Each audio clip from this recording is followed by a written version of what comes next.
माननीय प्रधानमंत्री जी से सादर विनती करती हूं कि इस ऐतिहासिक अवसर पर अपने सुवचनों द्वारा हमारा मार्गदर्शन करें।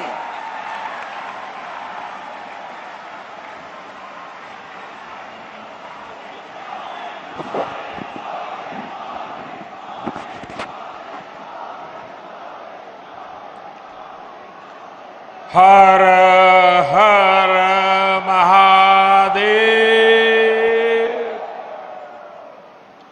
वणक्कम काशी, वणक्कम तमिलनाडु। कार्यक्रम में उपस्थित उत्तर प्रदेश की गवर्नर आनंदीबेन पटेल, मुख्यमंत्री श्रीमान योगी आदित्यनाथ जी, केंद्रीय कैबिनेट में मेरे सहयोगी श्री धर्मेंद्र प्रधान जी, श्री एल मुरुगन जी, पूर्व केंद्रीय मंत्री पोन राधाकृष्णन जी, विश्व प्रसिद्ध संगीतकार और राज्यसभा के सदस्य इलैया राजा जी, बीएचयू के vice chancellor Sudhir Jain, IIT Madras के डायरेक्टर प्रोफेसर कामकोटी जी, अन्य सभी महानुभाव और तमिलनाडु से मेरी काशी में पधारे सभी मेरे सम्मानित अतिथिगण, देवी और सज्जनों, विश्व के सबसे प्राचीन जीवन शहर काशी की पावन धरती पर आप सभी को देखकर आज मन बहुत ही प्रसन्न हो गया, बहुत ही अच्छा लग रहा है। मैं आप सभी का महादेव की नगरी काशी में काशिल तमिल संगमम में हृदय से स्वागत करता हूं। இந்த நிகழ்ச்சியிலே கலந்து கொண்டு சிறப்பித்துக் கொண்டிருக்கும் உத்தரப்பிரதேச மாநில கவர்னர் திருமதி ஆனந்திபென் அவர்களே, உத்தரப்பிரதேச மாநில முதல்வர் யோகி ஆதித்யநாத் அவர்களே, மத்திய அமைச்சரவையில் என்னுடைய சகாக்கள் தர்மேந்திர பிரதான் அவர்களே, முருகன் அவர்களே, உலக புகழ்பெற்ற இசையமைப்பாளர் இசைஞானி இளையராஜா அவர்களே, முன்னாள் மத்திய அமைச்சர் பொன் ராதாகிருஷ்ணன் அவர்களே, மேலும் இங்கே வந்திருக்கின்ற பெரியோர்களே, தாய்மார்களே, உலகத்திலேயே பழமையான வாழ்க்கை வரலாற்றை கொண்டிருக்கின்ற இந்த காசி மாநகருக்கு காசி தமிழ்ச் சங்கமம் என்ற நிகழ்ச்சியிலே கலந்து கொள்வதற்காக தமிழகத்திலிருந்து வந்திருக்கின்ற என்னுடைய விருந்தினர்களே, உங்கள் அனைவரையும் வருக வருக என வரவேற்று வணக்கத்தை தெரிவித்துக் கொள்கிறேன். हमारे देश में संगमों की बड़ी महिमा, बड़ा महत्व रहा है। नदियों और धाराओं के संगम से लेकर विचारों, विचारधाराओं, ज्ञान, विज्ञान और समाजों, संस्कृतियों के हर संगम को हमने सेलिब्रेट किया है। ये सेलिब्रेशन वास्तव में भारत की विविधताओं और विशेषताओं का सेलिब्रेशन है और इसलिए काशिल तमिल संगमम अपने आप में विशेष है, अद्वितीय है। நம்முடைய இந்திய திருநாட்டில் சங்கம திருவிழாக்கள், சங்கமங்கள் எப்போதுமே மிக சிறப்பாக கொண்டாடப்படுகின்றன. அது நதிகளின் சங்கமமாக இருக்கட்டும், கொள்கைகள் எண்ணங்களின் சங்கமமாக இருக்கட்டும், ஞானம் விஞ்ஞானம் போன்றவற்றின் சங்கமமாக இருக்கட்டும், சமூகம் கலாச்சாரம் இவற்றின் சங்கமமாக இருக்கட்டும், சங்கமம் ஒவ்வொன்றையும் நாம் ஒரு விழாவாக கொண்டாடி வருகிறோம். இந்த நாடு பல வேற்றுமைகள், சிறப்புகள் கொண்ட ஒரு நாடு. அதை கொண்டாடவே இப்படிப்பட்ட ஒரு சங்கம திருவிழா காசி தமிழ் சங்கமம் தன்னுடைய இந்த விளையாட்டு விழா நிகழ்ச்சிகளிலே ஒரு தனித்துவம், சிறப்பு கொண்டிருக்கிறது. आज हमारे सामने एक और पूरे भारत को अपने आप में समेटे हमारी सांस्कृतिक राजधानी काशी है, तो दूसरी ओर भारत की प्राचीनता और गौरव का केंद्र हमारा तमिलनाडु और तमिल संस्कृति है। ये संगम भी गंगा यमुना के संगम जितना ही पवित्र है। ये गंगा यमुना जितनी ही अनंत संभावनाओं और सामर्थ्य को समेटे हुए है। காசி என்ற இந்த திருநகரம் பழமை வாய்ந்தது, சிறப்பு வாய்ந்தது. அதைப் போலவே தமிழ்நாடும் பழமை வாய்ந்தது, கலாச்சார பெருமை வாய்ந்தது. இந்த இரண்டு நகரங்களின் சங்கமம் இங்கே இந்த நிகழ்ச்சியின் மூலமாக, இந்த ஒரு மாத கால நிகழ்ச்சியின் மூலமாக நடக்கவிருக்கிறது. मैं काशी और तमिलनाडु के सभी लोगों का इस आयोजन के लिए हार्दिक बधाई देता हूं। मैं देश के शिक्षा मंत्रालय और उत्तर प्रदेश सरकार को भी शुभकामनाएं देता हूं, जिन्होंने एक माह के इस व्यापक कार्यक्रम को साकार किया है। इसमें बीएचयू और आईआईटी मद्रास जैसे महत्वपूर्ण शिक्षा संस्थान भी सहयोग कर रहे हैं। विशेष रूप से मैं काशी और तमिलनाडु के विद्वानों का, छात्रों का अभिनंदन करता हूं। காசியில் உள்ள மக்களுக்கும் தமிழ்நாட்டு மக்களுக்கும் நான் என்னுடைய நன்றியை தெரிவித்துக் கொள்கிறேன். நாட்டின் கல்வி அமைச்சகம், உத்தரப்பிரதேசத்தின் மாநில அரசு இரண்டும் இணைந்து இந்த விழாவுக்கான ஏற்பாடுகளை செய்திருக்கிறது. பனாரஸ் இந்து யூனிவர்சிட்டி, ஐஐடி மெட்ராஸ் இரண்டும் இணைந்து ஏற்பாடுகளை கவனித்திருக்கிறது. குறிப்பாக தமிழ்நாட்டின் வித்வான்களுக்கு நான் என்னுடைய நன்றியை தெரிவித்துக் கொள்கிறேன். साथियों, हमारे यहां ऋषियों ने कहा है, एको अहम बहुश्याम, अर्थात एक ही चेतना अलग अलग रूपों में प्रकट होती है। काशी और तमिलनाडु के कॉन्टेक्स्ट में इस फिलॉसफी को हम साक्षात देख सकते हैं। நண்பர்களே, நம் நாட்டில் ஒரு கொள்கை உள்ளது. ஏகோ அகம் பகுஷ்யாம் என்பது அந்த கொள்கை. அதாவது ஒரே உண்மை, ஆனால் அது பல ரூபங்களில் வெளிப்படுகிறது என்பதாகும். காசியும் தமிழ்நாடும் இந்த விஷயத்தில் ஒன்றிணைந்து இருக்கிறது என்பது என்னுடைய எண்ணம். काशी और तमिलनाडु दोनों ही संस्कृति और सभ्यता के टाइमलेस सेंटर्स हैं। दोनों क्षेत्र संस्कृत और तमिल जैसी विश्व की सबसे प्राचीन भाषाओं के केंद्र है। काशी में बाबा विश्वनाथ है, तो तमिलनाडु में भगवान रामेश्वरम का आशीर्वाद है। काशी और तमिलनाडु दोनों शिवमय है, दोनों शक्तिमय है।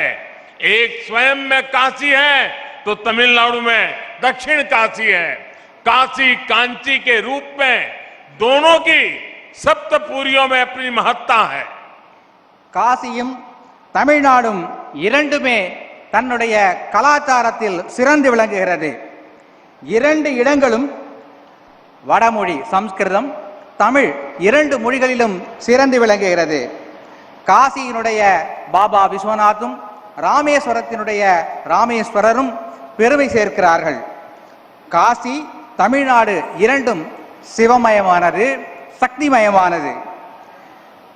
காசி தமிழ்நாடு இரண்டும் திருக்கோயில்களுக்கு பிரபலமானது. தமிழகத்திலே காசி, தென்காசி என்ற ஊர் பிரபலமானது. காசி, காஞ்சி இந்த இரண்டு நகரங்களும் 7 முக்கியமான நகரங்களில் ஒன்றானவை. काशी और तमिलनाडु दोनों संगीत, साहित्य और कला के अद्भुत स्रोत भी हैं। काशी का तबला और तमिलनाडु का तन्नुमाई। काशी में बनारसी साड़ी मिलेगी, तो तमिलनाडु का कांजीवरम सिल्क पूरी दुनिया में फेमस है। காசி தமிழ்நாடு இரண்டுமே கலை, கலாச்சாரம், தங்களுடைய பண்பாடு ஆகியவற்றில் சிறந்து விளங்குகின்றன. காசியிலே தபேலா என்றால் தமிழகத்திலே தன்னுமை சிறந்து விளங்குகிறது. காசியிலே காசிப்பட்டு சிறந்தது என்றால் தமிழகத்திலே காஞ்சிப்பட்டு சிறந்து விளங்குகிறது.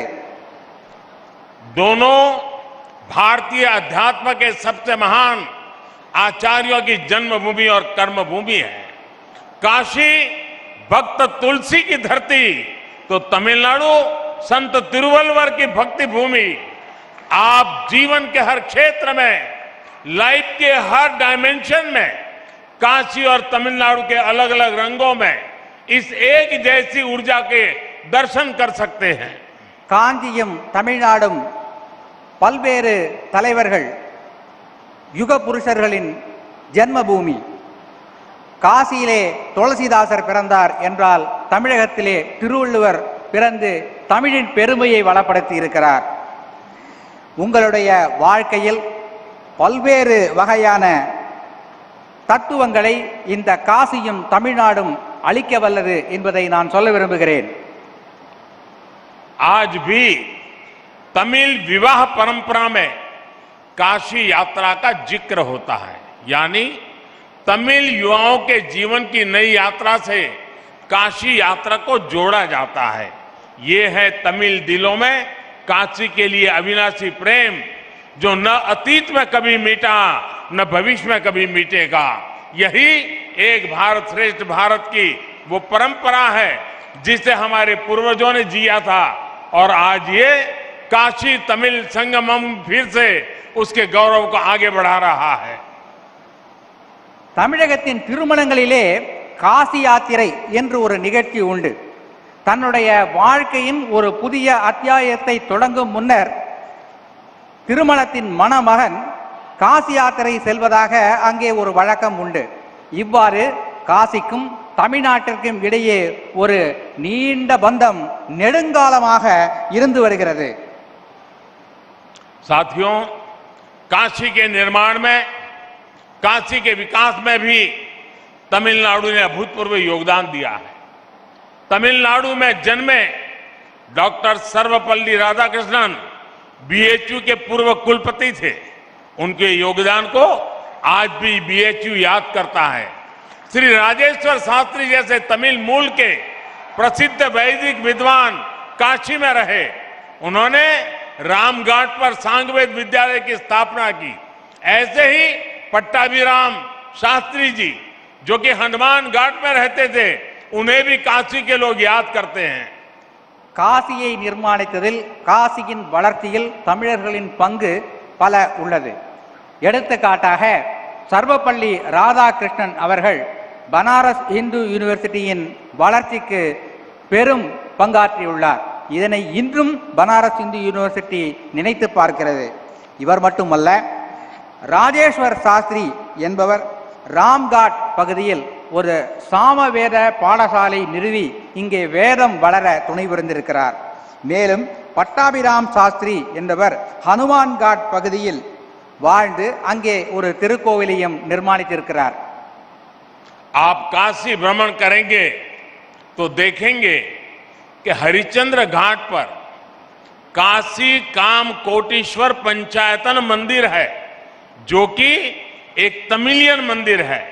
केदार घाट पर भी 200 वर्ष पुराना कुमार स्वामी मठ है तथा मार्कंडेय आश्रम है। यहाँ हनुमान घाट और केदार घाट के आसपास बड़ी संख्या में तमिलनाडु के लोग रहते हैं, जिन्होंने पीढ़ियों से काशी के लिए अभूतपूर्व योगदान दिए हैं। இங்கே நீங்கள் காசி நகரை சுற்றி பார்க்கவிருக்கிறீர்கள். ஹரிச்சந்திர காட் என்கின்ற அந்த படித்துறைக்கு அருகிலே காசி காமகோட்டீஸ்வர் பஞ்சாயத்தன் திருக்கோயில் அமைந்திருக்கிறது. அதனை பார்ப்பீர்கள். இது தமிழ்நாட்டின் ஒரு பண்பாட்டை காட்டுகின்ற ஒரு கோயில். அதுபோலவே கேதார்காட் பகுதியில் 200 வருட பழமையான குமாரசாமி மடமும் மார்க்கண்டேய ஆசிரமும் இருக்கிறது. ஹனுமான்காட் பகுதியில் தமிழ்நாட்டை சேர்ந்த பலர் வசிக்கிறார்கள். இவற்றையெல்லாம் நீங்கள் இந்த காசியை சுற்றி பார்க்கும்போது பார்ப்பீர்கள். तमिलनाडु की एक और महान विभूति, महान कवि श्री सुब्रमण्यम भारती जी, जो कि महान स्वतंत्रता सेनानी भी थे, वो भी कितने समय तक काशी में रहे। यही मिशन कॉलेज और जयनारायण कॉलेज में उन्होंने पढ़ाई की थी। काशी से वो ऐसे जुड़े कि काशी उनका हिस्सा बन गई। कहते हैं कि अपनी पॉपुलर मूछें भी उन्होंने यही रखी थी। ऐसे कितने ही व्यक्तित्वों ने, कितनी ही परंपराओं ने, कितनी ही आस्थाओं ने काशी और तमिलनाडु को राष्ट्रीय एकता के सूत्र से जोड़कर रखा है। अब बीएचयू ने सुब्रमण्यम भारती के नाम से चेयर की स्थापना करके अपना गौरव और बढ़ाया है। தமிழ்நாட்டை சேர்ந்த மற்றொரு மிகவும் முக்கியமான நபர் மகாகவி சுப்பிரமணிய பாரதியார் இங்கே காசியிலே வாழ்ந்திருக்கிறார். பல ஆண்டு காலம் வாழ்ந்திருக்கிறார். அவர் இங்கே மிஷன் கல்லூரியிலும் ஜெயநாராயண் கல்லூரியிலும் படித்திருக்கிறார். காசியிலேதான் அவர் தன்னுடைய முறுக்கு மீசையை வைக்க ஆரம்பித்தார் என்று சொல்லுகிறார்கள்.